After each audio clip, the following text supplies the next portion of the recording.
Welcome to Lean Mean Marketing Teams with Ty Hayes, where you'll hear from CMOs, authors and experts at the top of their game to learn how to create a modern, high-performance marketing team. If you enjoy this episode, please remember to hit subscribe so that you can be the first in line to hear each new episode as it drops. Now, let's get into the show. Hello marketers, Ty Hayes here from Lean Mean Marketing Teams. In this episode today I have Jim Ewel joining us from Agile Marketing. Jim is a former VP of Marketing at Microsoft, has been involved as CEO or CMO of numerous startups, and he's one of the earliest and most passionate advocates for Agile Marketing. So much so that Jim co-organised the first meeting of Agile Marketers and is one of the authors of the Agile Marketing Manifesto.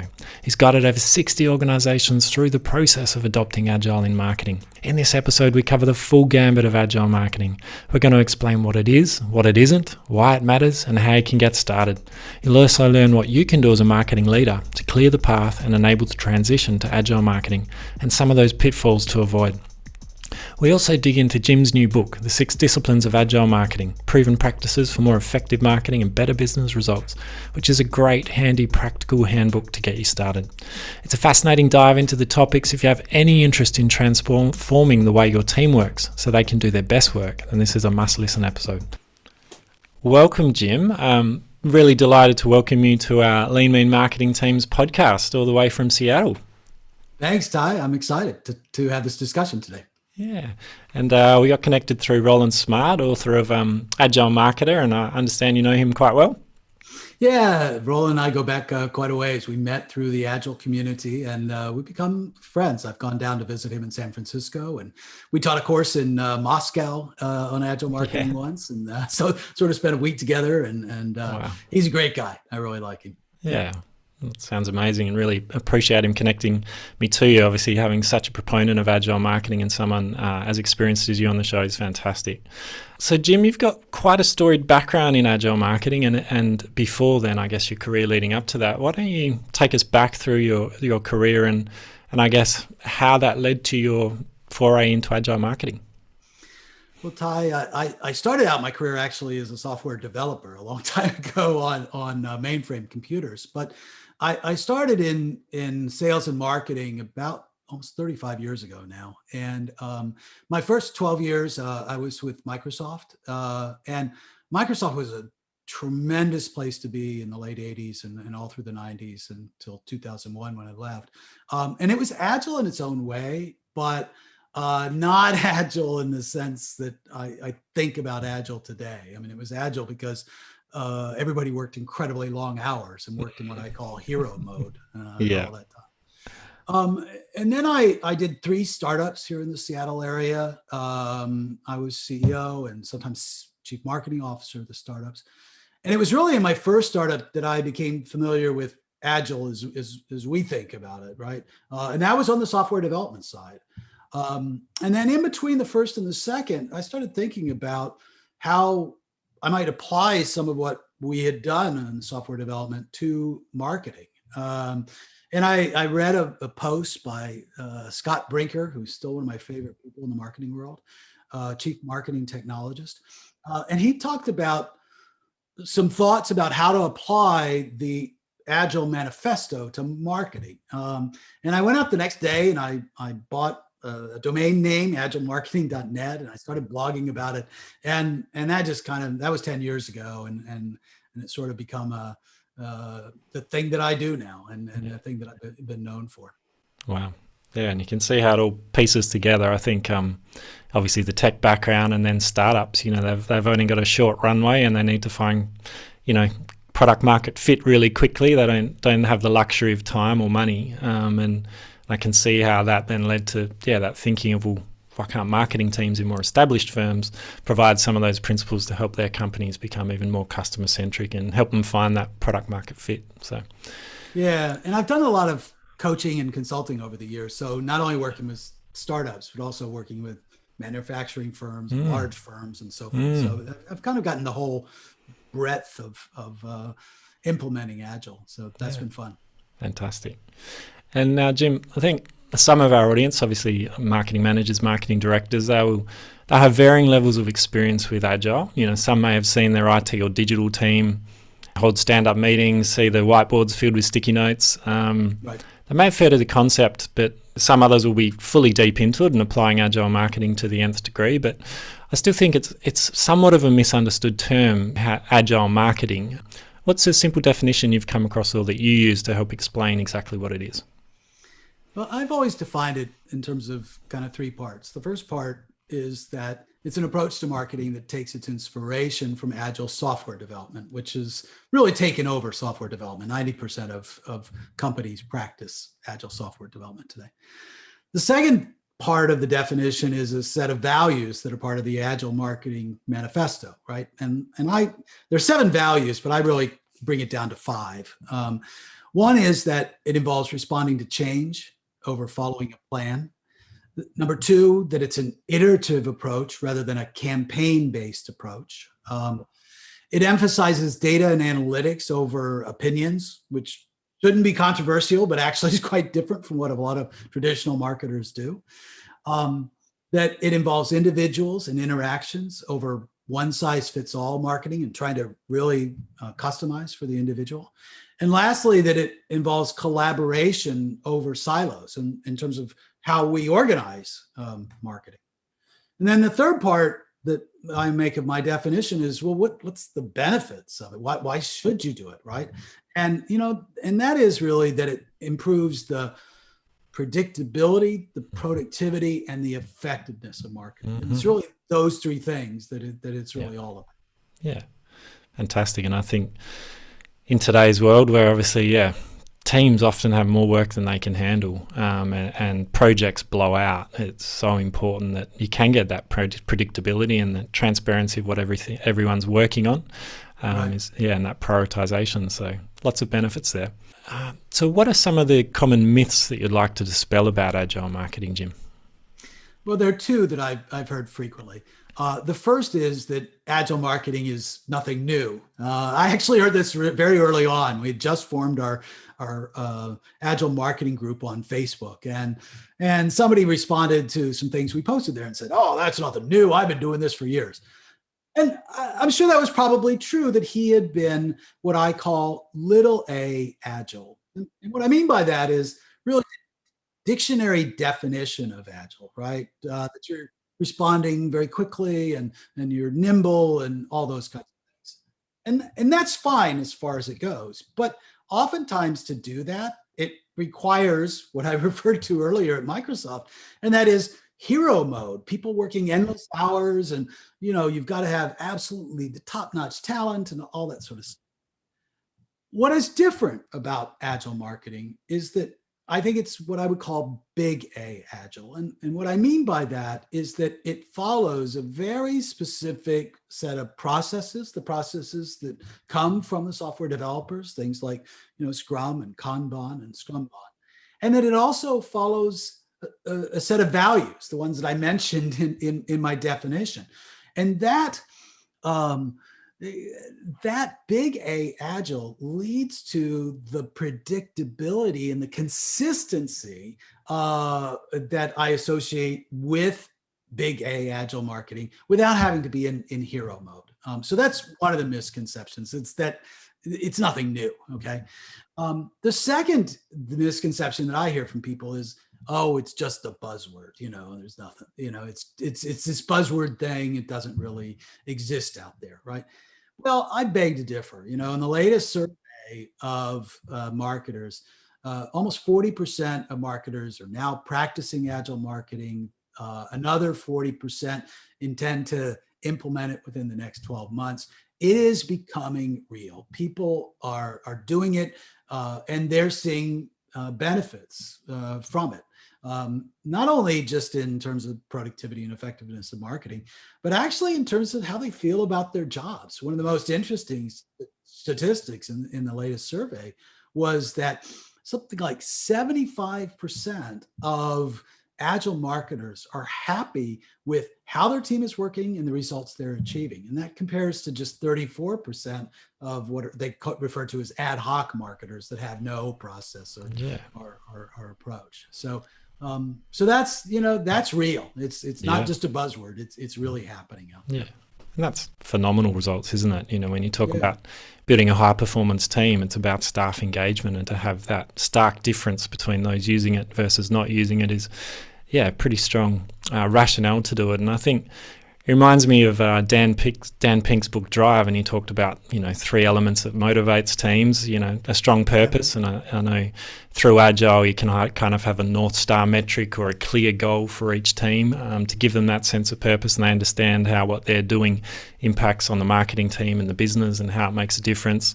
He then talks about autonomy, and I think Agile gives you that ability to self-organise in these cross-functional teams and work out which order you're going to do things and how you're going to work together. So it gives you fantastic autonomy.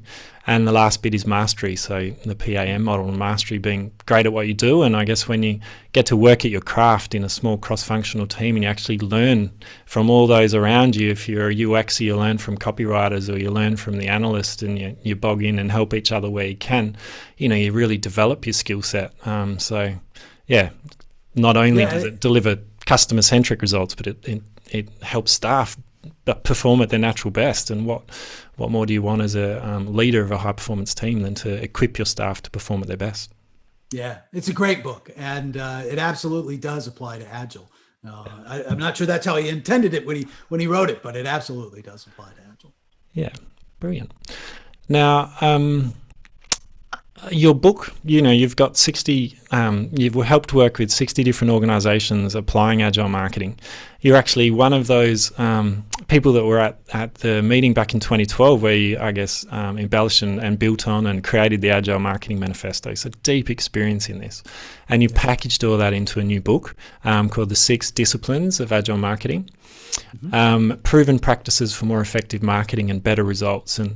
And in that, you talk about the 6 disciplines, which are the kind of skills, the mastery of the 6 skills that you need. And you talk about the 4 shifts in organizations' behaviors and kind of the culture. So I'd love to dig into this. We may not have time to go into each of those in detail, but can you start with giving us a summary of those 6 disciplines? Yeah, so the 6 disciplines are, first of all, alignment, making sure that everybody's on the same page about why are we implementing Agile marketing, and what does success look like, and how are we going to measure it? You know, those 3 simple questions are really important to get up front.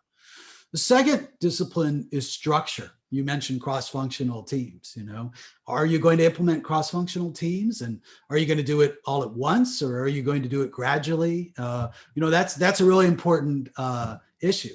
And I thought it was particularly important to sort of get that alignment and the decision about how you structure the teams before you get to the third discipline, which is process. And that's what people think of when they think of Agile marketing. They think of, you know, Scrum and Kanban and daily stand-ups and sprints and all that stuff, right?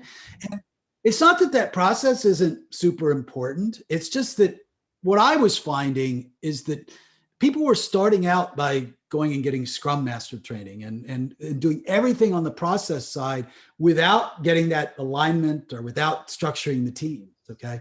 And I felt that they needed to master those disciplines before they got to the process part. The fourth discipline is what I call validated learning. And if I had to reduce it to Agile marketing to one discipline, it would actually be validated learning. It wouldn't be process, which might surprise some people.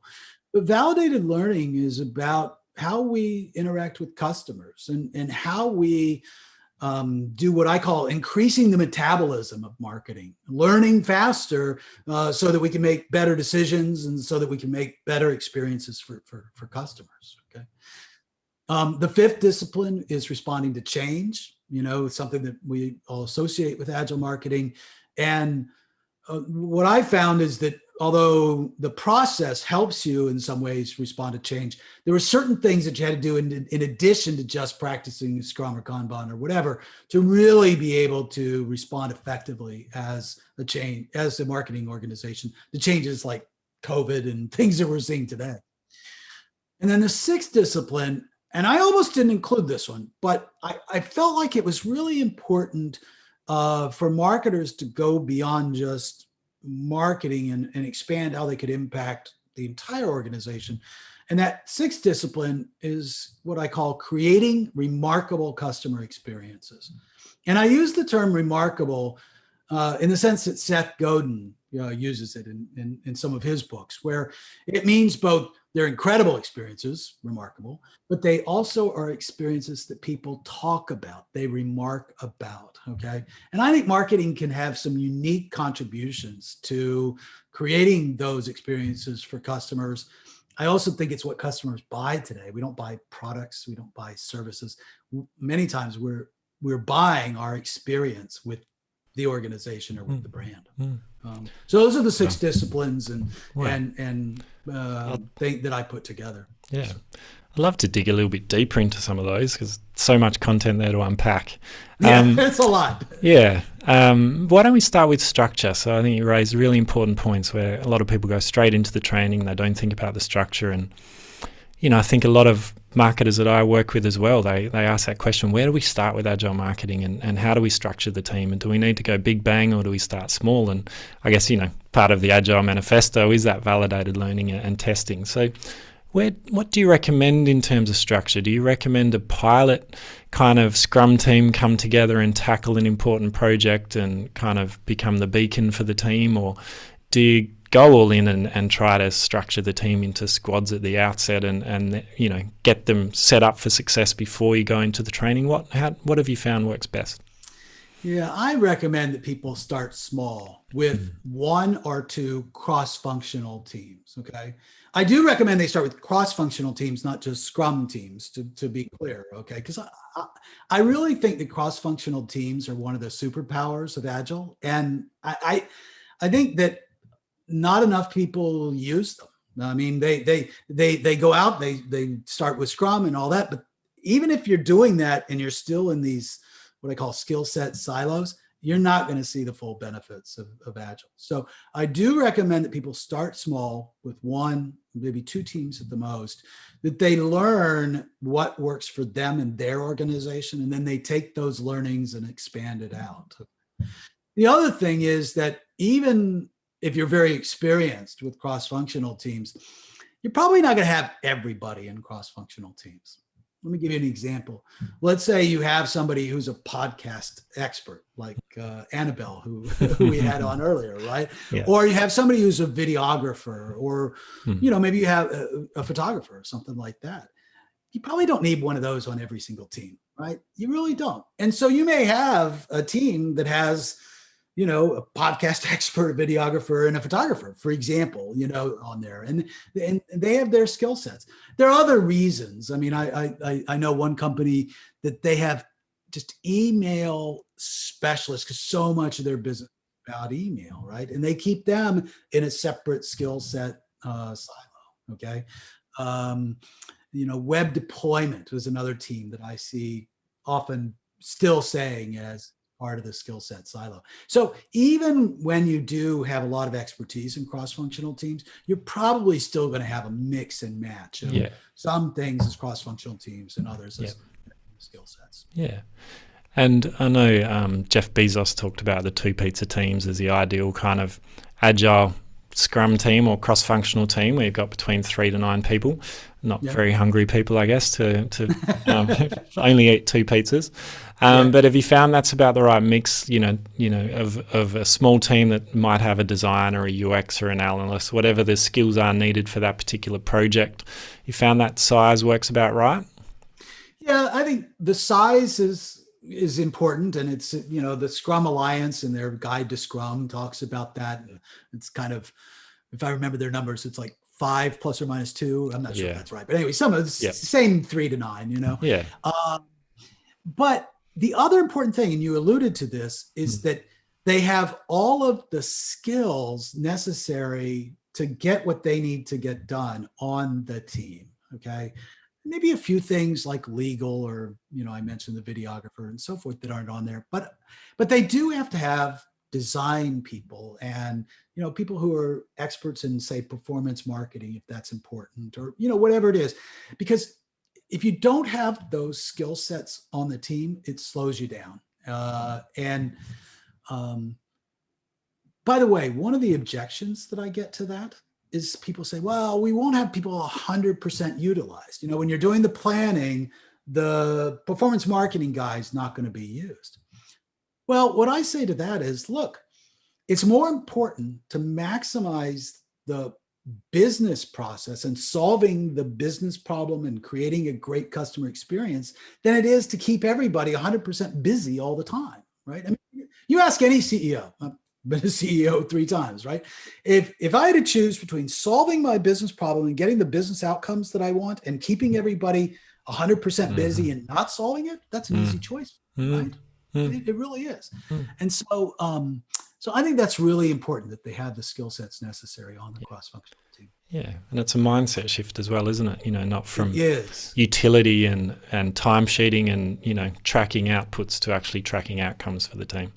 Yeah, absolutely. And the other one I'd like to dig a bit deeper in is this validated learning. So I think, and it ties into the iterative nature of agile marketing as well, where we can no longer afford to spend 6 to 12 months to roll out a campaign or 12 to 18 months to roll out a website. We need to get customer feedback a lot sooner, in the old method of waterfall or plan, deploy, produce, that it would take a lot longer before we got something in the customer's hands to actually test and get feedback on.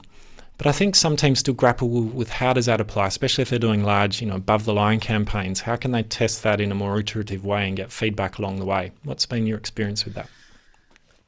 The first thing is it's a change in mindset for marketers. And I honestly think it's harder for marketers than for developers in some ways. And maybe it was hard at the beginning of agile software development, but it's hard now for many marketers. The idea that you put something out there that, number one, maybe less than perfect, that you haven't polished to the nth degree, okay? It's like, I can't do that, for many marketers, right? And the second is the idea that, okay, you mean to say that some of my customers are going to see this and others are going to see something different, Well, yes, that's actually the way the world works today, And Amazon, if I go shopping, I may see a totally different price and a totally different page than somebody else does. And same thing on Facebook. And, all of these big sites do that kind of thing. And so there's a real change in mentality that has to happen to do that. But where I find that it sort of works, okay? Oftentimes I'm talking to creative teams and they say, oh, I can't do that. I've got to have it polished and the creative absolutely perfect and all that sort of stuff. And I say, how much do you like rework? And they tell me, oh, it's the bane of our existence. We do these perfect things and then somebody comes along and tells us that, no, I don't like that. And some executive says that they don't like it. I just know customers are going to love it if that executive just, and all that sort of stuff. And they'll say that. Well, number one, if in an agile and iterative approach, no longer is it the executive's opinion that counts, it's the feedback of real customers, which is a lot harder to argue with, right? Number two, you don't have to invest in it being perfect or invest weeks and months of efforts before you start seeing something and seeing whether it works or not. You may, have just a little bit before you start getting the feedback, okay? And that way you're not doing a tremendous amount of rework on something that you spent, weeks and months polishing. And when you actually look at creative teams that adopt agile marketing, they're happier. There was a study by, I'm going to forget what organization it was. I can't remember now, but they looked at their turnover rate prior to and after adopting agile marketing in their creative team.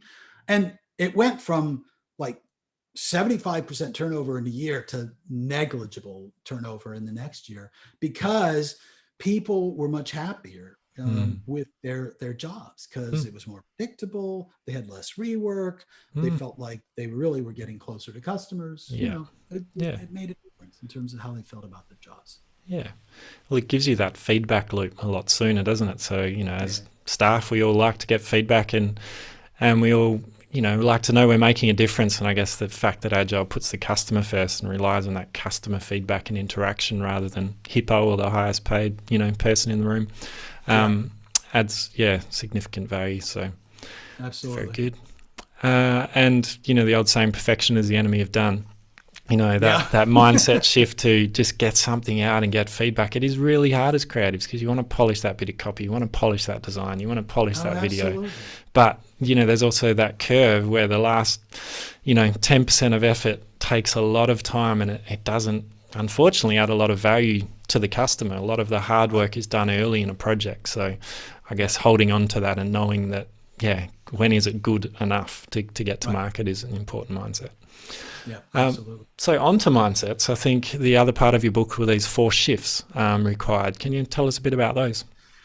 Yeah, so the 4 shifts are, and you've kind of mentioned one of them already, a shift in mindset from outputs to outcomes, right? I mean, as marketers, we often identify with, are we producing, great creative? Are we producing, the greatest number of podcasts and blog posts and, getting stuff out there? And are we more productive in just putting more and more stuff out there? And I've yet to meet the customer who thinks that they don't have enough marketing in their inbox and hit right. coming at them, right? And so it's a shift from quantity really to quality in terms of producing business outcomes. Okay.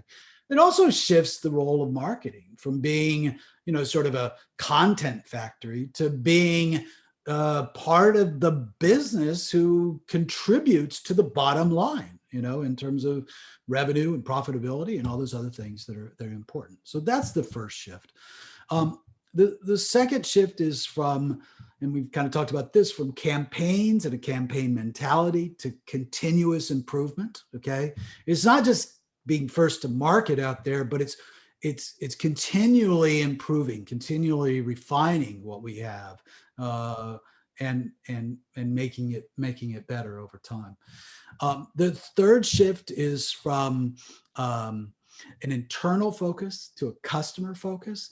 And nobody ever says, oh, no, I'm not customer focused. Everybody says they are, but this has to be more than just happy talk. This has to be marketers who, as part of their job, they're doing what Steve Blank, who's a famous startup guy, calls getting out of the building. He says there are no facts in the building, so get out of the building and get those facts. And I think that's true not only for startups but for marketers. We have to engage with customers and get out there and meet them and see them and listen to them and so forth. And so it can't just be happy talk about we're customer focused. It has to take a lot of effort to actually engage with customers. And then the last one is moving from a top-down approach to decision making to a decentralized approach. Okay. And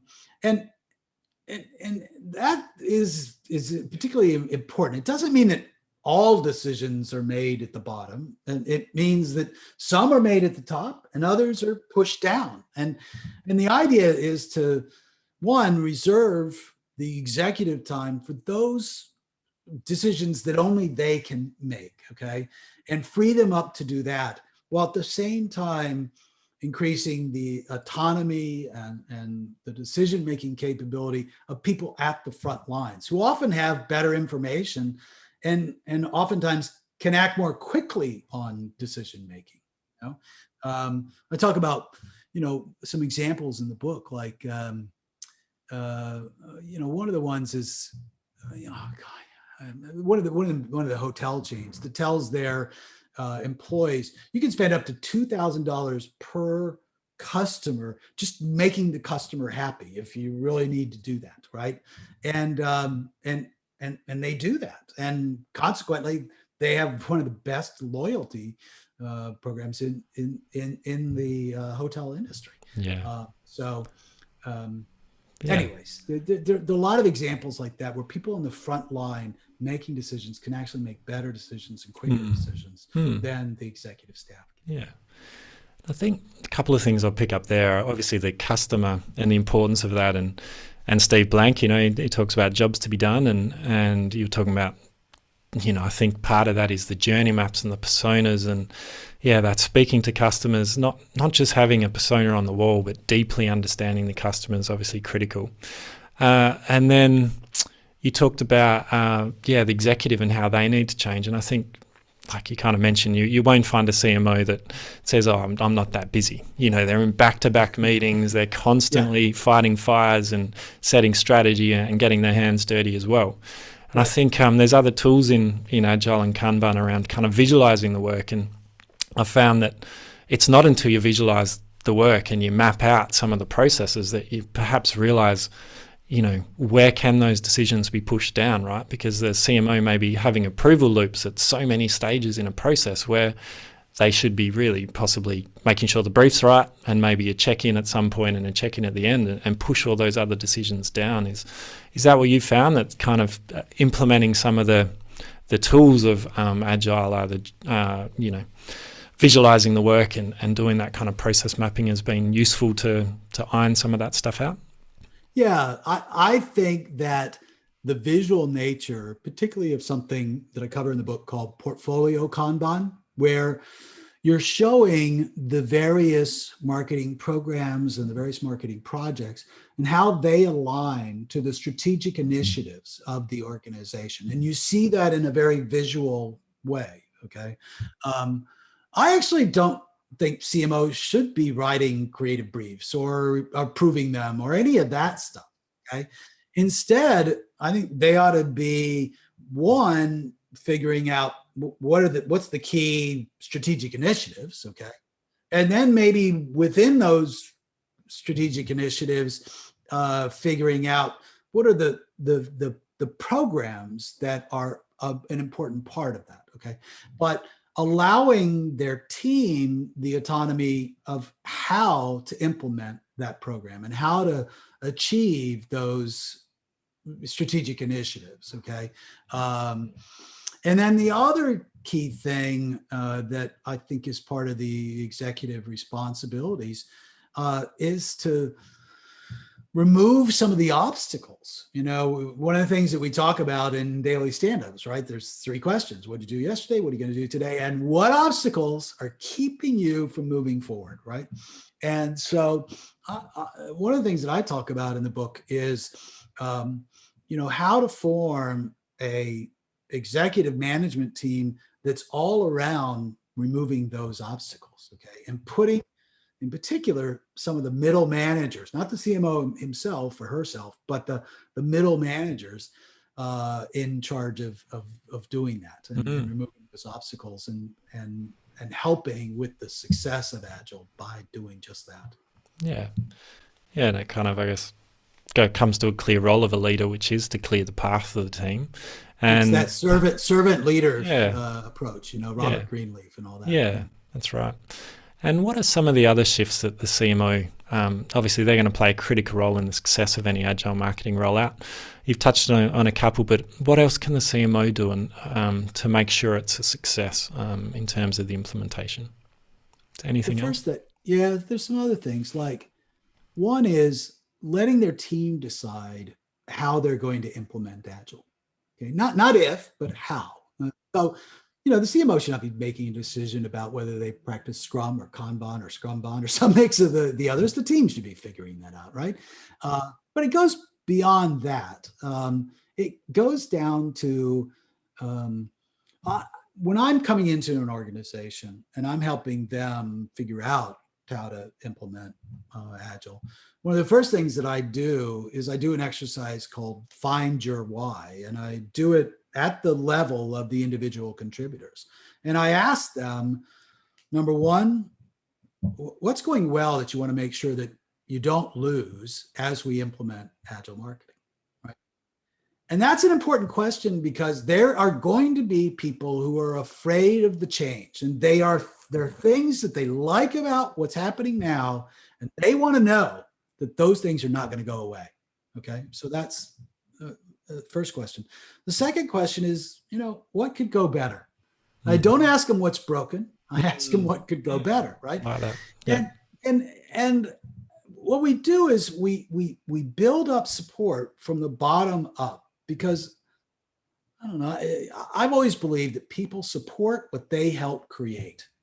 And if the team helps create the approach to Agile, they're much more likely to be supportive of it than they are if the CMO pushes down, here's what we're going to do, here's how we're going to do it, you're going to hold these daily stand-ups, all that other sort of stuff. And nobody likes that sort of thing. Another thing that I would encourage senior managers to do is actually to practice Agile themselves. This is kind of interesting. So you mentioned that managers are in CMOs are in meetings all the time, right? I've been there, done that. My last years at Microsoft, I was booked. The time I came in to the time I left for the day, right? Well, look, how about doing stand-ups? I mean, seriously, with your executive team, instead of holding, the hour or 2 hour long weekly meeting that everybody is like, oh my God. How about holding a stand-up every day with your executive team? Thought, right? Instead of doing, long 3-year plans, how about doing what I call napkin plans? Okay, not literally on a napkin, but 1 or 2 pages and very visual, and ones that you're getting a lot of feedback on.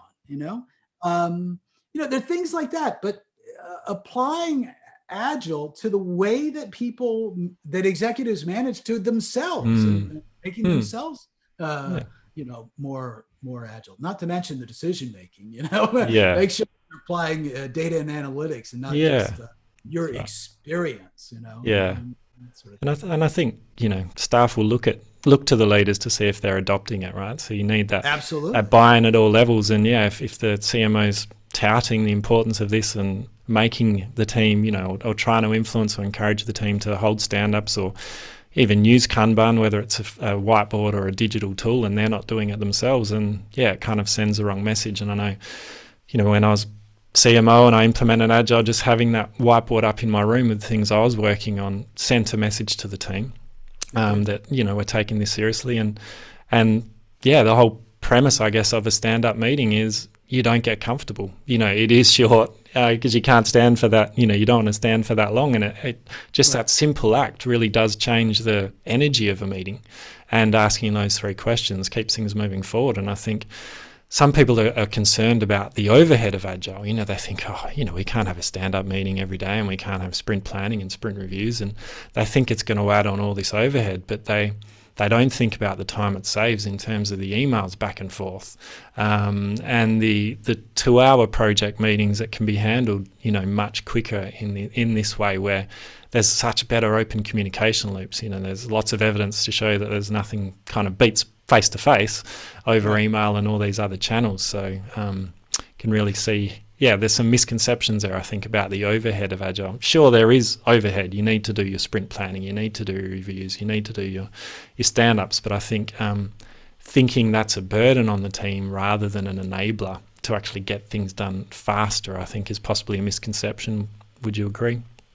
I would. I would actually say that it should eliminate some other meetings, okay, and make those more efficient. One of the most effective things about stand-ups is the 3rd question, what are the issues, right? What's blocking, right? And the idea there is to identify the issues, but not solve them in the stand-up, right? That's the most important thing about that 3rd question, right? Well, think about how many executive meetings that you've been in where, 2 or 3 people, let's say, you have 5 or 6 people in your executive team, and 2 or 3 are solving this problem, and the other 4 are doing email, or they're doing something else, right? And that's a waste of executive talent, with your most precious resources, doing that. What if you, in your stand-up, you identify the issues, but then you let people leave if they don't have any issues to solve, right? And you simply have short little things to actually solve those issues. Okay, that practice can make you more efficient. Absolutely. Jim, we've covered a lot in our interview today. We've kind of covered why Agile is important, what it is. We've gone through the 6 disciplines and the 4 shifts we need to make, and we've touched on some of the ways that a CMO can help enable this. But to those CMOs that are still thinking, okay, where where do I get started with this? And how can I find out more? What would your advice to them be? Well, at the risk of sounding self-promoting, check out the book. I mean, the book is really a result of 10 years of doing this, both practicing it myself and, as you mentioned earlier, helping 60 organizations through it. And one of the things that I try to do, in addition to providing the model of the 6 disciplines and the 4 shifts, is I tried to put what I'd say some little nuggets, okay, in the book that I hope people will find valuable. Like one of my favorite books is The Lean Startup by Eric Ries. Love that book as well. Book, right? And the central theme of that book is that the startups need to eliminate the waste of their 2 most precious resources, which are time and their early seed funding, right? Now that's the 2 most precious resources that they have. And figuring out how to get product market fit, as Eric talks about, and not waste those resources. So it's lean, not in the sense of thin, okay, but in the sense of not wasting things. So that's the central theme. But there's also this little concept in the book of vanity metrics. Okay. I don't even know if you remember this concept. Okay. Remember that? Yeah. And for me, it's not the central theme of the book, but it's such a little nugget of beauty. When I realized the difference between vanity metrics and metrics that matter, I was like, yes, I get that, and I've used that many times in my teaching and in our companies and so forth. So I have tried to put some of those little nuggets in there that I've found have worked with various teams. And I hope people will find some of those of value. And if you do, let me know, send me an email or get on my website. Absolutely. I think it's a brilliant book. I've read a couple of the other books around agile marketing, and I think this one really does expand on the marketing manifesto and actually put that into practice, and it is a real practitioner's guide of where to start and what some of the pitfalls might be along the way and what you need to do to enable it. So would encourage listeners to check that out for sure. And the point around vanity metrics is crucial, and it comes back to, I've often used OKRs as part of my consulting, setting a nice clear outcome or objective, which is, might be a more inspirational or engaging statement, like, to delight our customers is something that everyone can grab hold of. But then you have much clearer key results around, well, how are you going to measure that delight? Is that going to be an NPS score or a percentage of customers that you keep, a retention rate, or, a referral rate? What's going to be the best measure of that? And then you can kind of cascade those down to different teams, and everyone knows kind of how what they do helps deliver that delightful customer experience. And having that as a plan on a page can really help teams to stay focused, I think. Yeah, I talk about OKRs in the book. And also an Australian company, Atlassian, they use a different model, which is VTFM. I'm not sure if you're familiar. Yeah, I've heard of it, but can you explain that one? Themes. Yeah. Oh, now you're going to put me on the spot. So, well, yeah.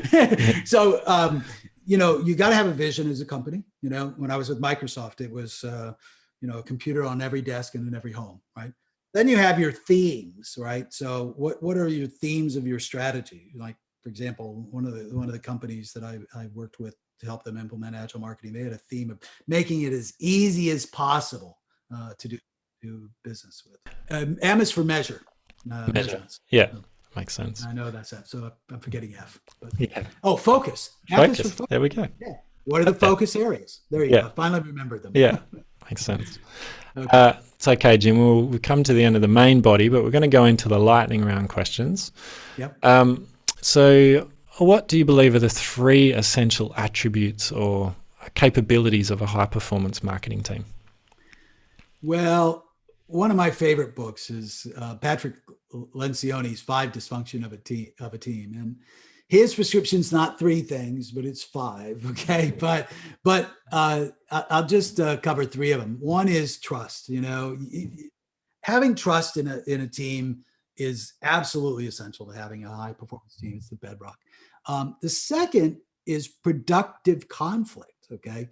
It's kind of like, the family that argues all the time, but they never but they love each other and never get upset with each other. I particularly saw this as a CEO. If I didn't have people who are willing to question me and be willing to engage in productive conflict, I didn't hear the things that I needed to hear. And, you just didn't have a high performing team if everybody just said yes to the boss. So you got to have that productive conflict. Okay. And then the third area of the five that Patrick talks about is accountability. A lot of people in Agile talk about empowerment, okay?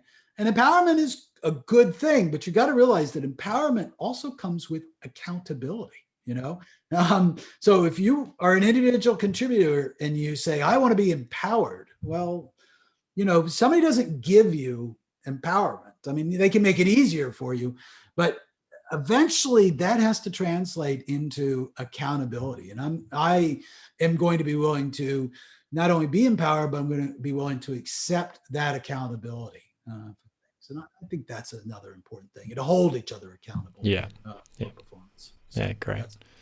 It's a great model. And I think, I remember reading that as well. And the mindset shift around the conflict was a really big one for me. Like, we actually need to invite this conflict, and it comes back to the importance of diversity in the team, culture, gender, skill sets, and really making the most of that, because marketing teams have such a diversity of skills. You've got your left brain, your right brain, your engineers, your scientists, your marketers, and how do you make the most of that and get the most out of them and invite that creative kind of conflict to get to the best outcomes? I think was a good revelation for me as well.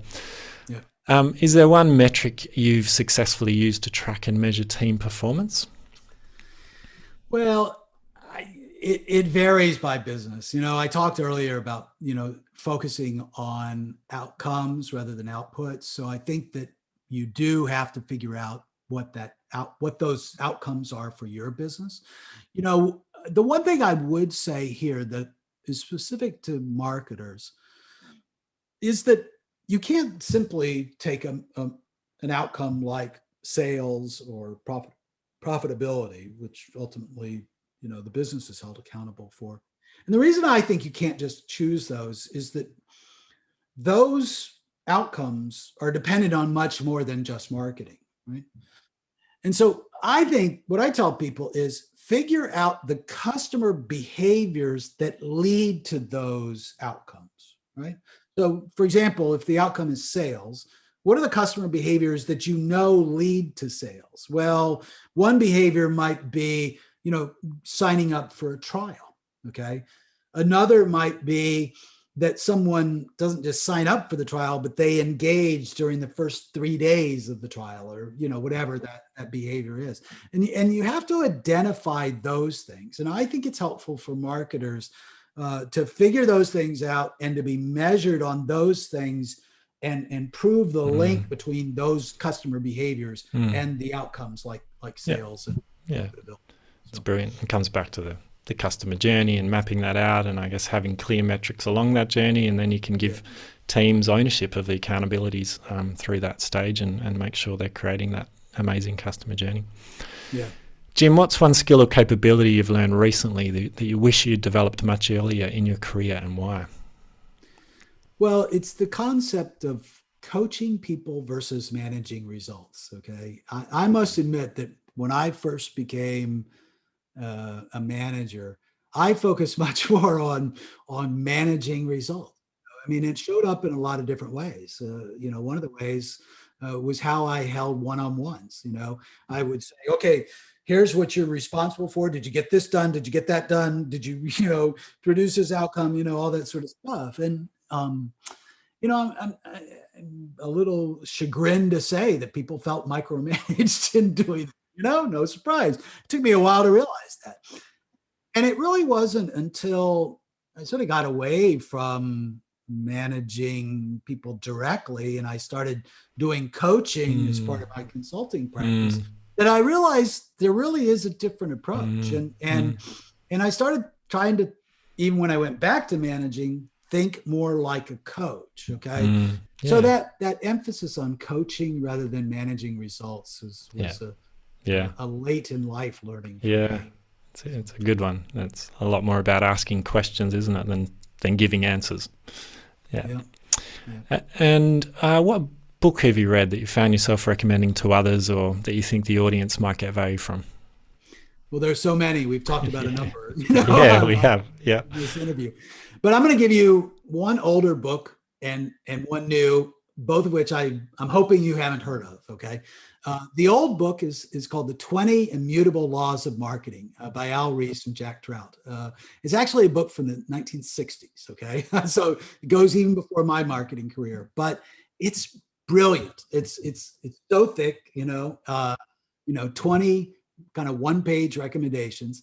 And, I learned a ton about marketing from that book. It's not about agile marketing. This is agile, of course, but it's a great book. The second book is a new one, and it's called Experiences, the Seventh Era of Marketing by Rose and Carla Johnson. And it's about how we are in this seventh era of marketing where people are not buying products or services or relationships, as in CRM type marketing and that sort of stuff, but people are buying experiences. And the idea is that as CMOs, for example, we're not just the stewards of the brand. We need to become stewards of the customer experience. And what does that mean to become a steward of the customer experience? And they talk about that, and I think it's just a brilliant book, and so I'd recommend that one. Brilliant. Well, I haven't read either of those, but I'm looking forward to getting those and getting into them. So thanks for that recommendations, Jim. So Jim, lastly, where can people go to get in touch with you to find out more about the book or any of your services at Agile Marketing? Well, it's at my website, which is agilemarketing.net. And then you could just reach out to me. I'm Jim at agilemarketing.net, and I'm always happy to talk to people. Fantastic. Well, thank you, Jim, for this conversation. I've learned a lot and really enjoyed the discussion. I love Agile Marketing, and to talk with such a proponent of it and someone with such deep experience has been extremely enjoyable for me, and I'm sure it will be extremely valuable to our listeners. So thank you. Ty, it's a pleasure. I've really enjoyed it. Thanks so much for listening to Lean Mean Marketing Teams with Ty Hayes. This podcast is brought to you by Growth Generators, a consulting firm that helps CMOs design and build modern marketing teams that drive growth. If you need help optimizing your marketing team, head to growthgenerators.io.